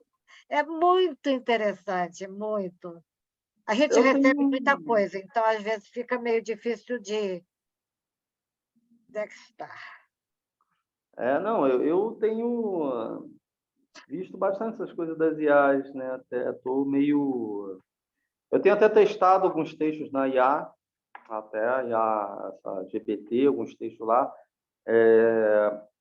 Deu muito erro, assim, um erro aqui, um erro ali, até factual, muito erro factual até que eu achei, mas achei interessante a forma de você ter um texto instantâneo lá, né? O que eu tentei fazer outro dia, eu vou testar isso de novo, testar as IAs de fazer slide, né? Tem IA que faz slide. Eu tentei Slide? eu estou com dois endereços, eu tentei uma só. Acabei de colocar no grupo. Eu vou dar uma olhada lá daqui a pouco. E tem umas IAs bem legais agora. O futuro tem uma IA que está vindo aí agora, enfim, dos chineses, que ela produz filme. Filme? Vai produzir filme. É muito curioso. Você pode pedir, indicar para ela fazer não sei o Nós quê. estamos correndo um risco de sermos eliminados, hein? Porque se vai ter IA, artista que produz filme, que faz de tudo e são perfeitas, para que a gente? Isso é uma coisa... Acaba logo. Eu brinco sempre, né? Olha, se me dessem dinheiro, eu tomava cafezinho e deixava as IAs trabalhar. Eu já estava brincando com isso. Eu também. Eu tomava cafezinho. Porque, tipo assim, eu tenho muita coisa para ler que eu falo. Então, às vezes, enfim, será que dá para a IA acelerar alguma coisa? Né? Olha, Iá, você lê todos os livros que eu não li e depois faz um resumo para mim. Tem uma pilha de livros que eu não consigo ler. Nunca dá tempo. Exatamente. Eu falo, se eu pudesse morar na Bienal, né? Porque projeto de coisa para fazer a gente sempre tem, né? É muita coisa. Maravilha, né? Projeto tem. Agora, a realização aí que é outra coisa, né? Que É aí verdade. tem as É verdade. impossibilidades da vida, né? Mas é isso, gente. Então, Quinta-feira a tá gente se bom, vê mais. Carlos. Até quinta. Vou jantar agora, que já são 9 horas da noite. Fome. Eu vou na rua agora ainda, vou sair daqui a pouco ainda. Então, tá Vou bom. comprar café, na verdade, pra você ver. Eu funciono via café, se não tiver café, eu não funciona, né? E acabou. Então, tá bom. Tchau, Então, tchau. Até tchau, logo. beijinho, até quinta. Tchau, Até Carlos. mais, gente. Tchau, Beijinho. tchau.